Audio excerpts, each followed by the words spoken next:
Well, in a move which could change the dynamics of how social media functions, the European Union has designated 19 platforms which will face heightened scrutiny, especially when it comes to content available on their portals.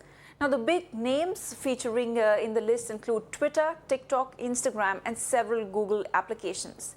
Each of these platforms has over 45 million monthly active users, and they now fall under the European Union's Digital Services Act.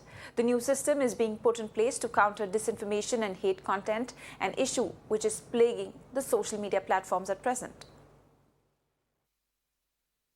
Well, yes, there's a new supervision system that is to catch all points of failures for any online platform when it comes to its compliance. Now, these 19 companies will come under the DSA or the Digital Services Act in the European Union as per the European Commission, because they want to ensure that there is transparency and accountability. This committee that has been assigned feels that there are certain platforms which have 45 million plus users who pretend as if they are too big to care. Now, some of these companies are the very famous companies such as Meta, there is Twitter, there are Google apps, there is Amazon services. In fact, even the Apple iOS store comes in this list of 19.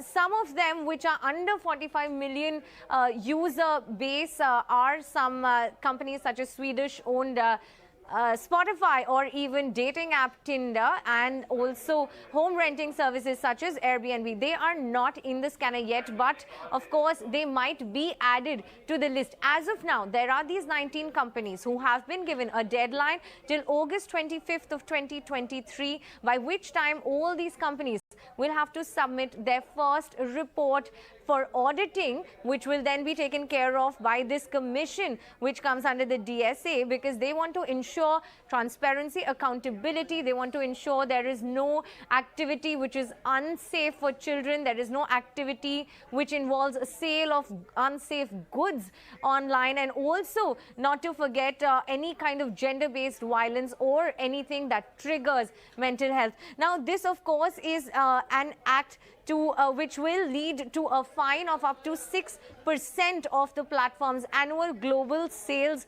for repeated infringements. In fact, they can also be, this fine can be imposed under this rule. Now, this is an act which is to rein in the behavior of these online platforms and to give more control to the users who use these platforms in the European Union.